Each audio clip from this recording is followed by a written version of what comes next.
Paz e graça para você ligado no blog, obrigado pela sua audiência, pelas suas orações. Se inscreva no YouTube, assim você fica sabendo sempre que tem material novo. Lembra que eu falei da hospitalidade, um mandamento que não se aplica mais hoje do jeito que era no Antigo Testamento e no Novo Testamento também? Hoje eu vou falar sobre uma outra coisa, o sustento da igreja. Também uma maneira de discutir mandamentos que não se aplicam hoje, ou pelo menos não do jeito que era no tempo da Bíblia. Sobre dinheiro, sempre há muita controvérsia, sempre. Eu já gravei um vídeo, peço que você o assista, sobre dízimo, o que eu penso a respeito do dízimo nos dias de hoje. O dízimo é para hoje ou não? Existe uma controvérsia gigantesca sobre isso, né? E muita gente diz que os apóstolos não pediram dízimo, o dízimo valeu só até Jesus, e aí depois da morte de Jesus, os apóstolos nunca mais pediram dízimo para ninguém. E que a igreja se sustenta por ofertas. Então tem lá, cada um contribua segundo o que colocou no coração, né? São ofertas. E tem o exemplo de Jerusalém. Algumas pessoas alegam que o modelo bíblico de sustento da igreja não é o dízimo, mas é o tudo. Porque os crentes de Jerusalém davam tudo nos pés dos apóstolos. E é sobre isso que eu gostaria de conversar hoje rapidinho.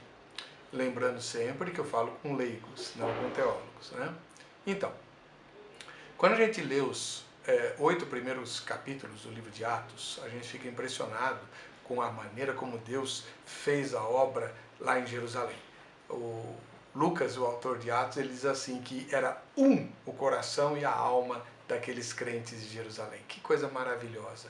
Cumprindo a oração de Jesus em João capítulo 17. Eu sempre li João 17 chorando. Puxa, Deus não ouviu essa oração, os crentes estão muito desunidos e tal. Mas Deus ouviu sim. Em Jerusalém, na igreja primitiva, era o coração e a alma dos crentes. Ninguém considerava sua nenhuma das propriedades que possuía. Aliás, quem tinha 2 propriedades vendia uma e depositava tudo aos pés dos apóstolos, né, como no exemplo de Barnabé. Então, para muitos crentes, essa é a forma como Deus deve financiar a sua obra nos dias de hoje. Quem tem uma propriedade, vende a propriedade e entrega tudo na igreja. Olha, a igreja de Jerusalém, ela foi um exemplo único. Note que nenhum apóstolo ensina esse sistema de arrecadação ou de sustento da igreja em nenhuma epístola. Nenhuma das igrejas formadas a partir de Jerusalém, por sinal, nenhuma delas repete esse modelo. Foi só em Jerusalém que isso funcionou e durante pouco tempo. Por quê? Porque a partir do capítulo número 8, você lê lá no primeiro versículo que moveu-se, logo depois da morte de Estevão, moveu-se uma grande perseguição contra os crentes de Jerusalém. Ficaram só os 12. Todos os outros milhares de crentes se espalharam que nem bola de bilhar, foram para todo canto, né, como diz a música de Barnabé, né, levando o evangelho para todo canto que havia.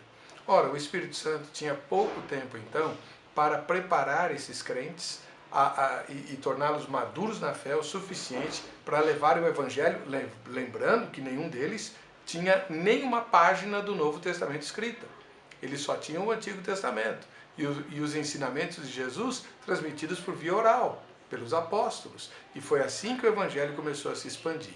Então, durante o tempo em que eles estavam desenraizados, porque vendiam suas propriedades, depositavam aos pés dos apóstolos, todos eles podiam viver numa verdadeira e genuína comunidade, em tempo integral, estudando o evangelho, orando, adorando, se aperfeiçoando, crescendo na fé, para que quando viesse a perseguição, que eles nem sabiam que viria, eles se espalhassem. Isso mostra que Deus tem planos. E tudo que acontece na nossa vida, dirigido por Deus, obedece a um propósito. E Jerusalém obedeceu a um propósito específico, viver essa comunidade em tempo integral, 24 horas por dia, para que todos os crentes pudessem se tornar missionários, como de fato aconteceu.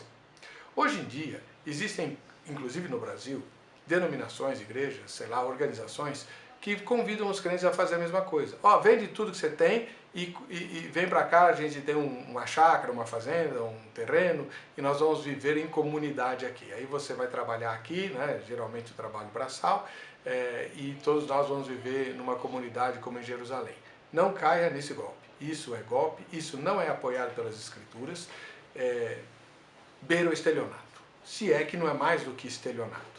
Deus não exige isso de ninguém nos dias de hoje, muito menos no Brasil. Muito menos no Brasil. Isso aconteceu só em Jerusalém pelos motivos que eu declarei aqui, tá bom? E então como é que a igreja deve se manter? Deve se manter por meio daquilo que Deus coloca no coração. Deus coloca no seu coração para você ser ofertante, seja ofertante. Eu digo no outro vídeo, e você confere depois, que o dízimo é uma referência. É uma referência. Na minha opinião, nenhuma oferta deve ser inferior ao dízimo, porque o evangelho não é inferior à lei.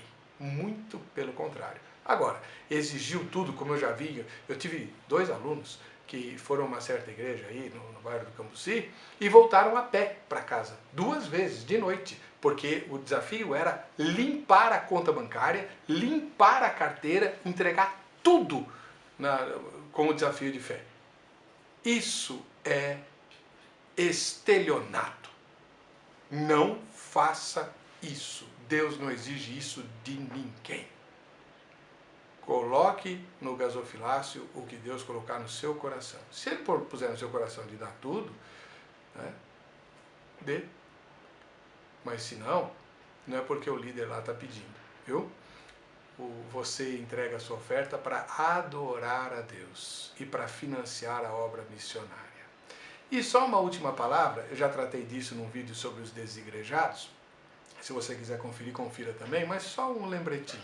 Quem acha que a igreja não precisa de dinheiro, porque ela não precisa ter estrutura, ela não precisa ter sede, ela não precisa ter CNPJ, ela não precisa ter conta bancária, nada disso, como os primeiros cristãos viviam, de casa em casa, lembre-se, como que a obra missionária vai ser financiada? Com grupinhos de 10, 20 pessoas? O evangelho só chegou aqui ao nosso país porque igrejas grandes e estruturadas lá fora, nos Estados Unidos e na Europa, levantaram oferta e mandaram missionários para cá, para que eu e você fôssemos salvos em Cristo Jesus. A institucionalização da igreja não é uma bênção, eu concordo, mas é um mal absolutamente necessário e inescapável para quem quer levar o evangelho de Jesus a sério, com transparência e com responsabilidade missionária.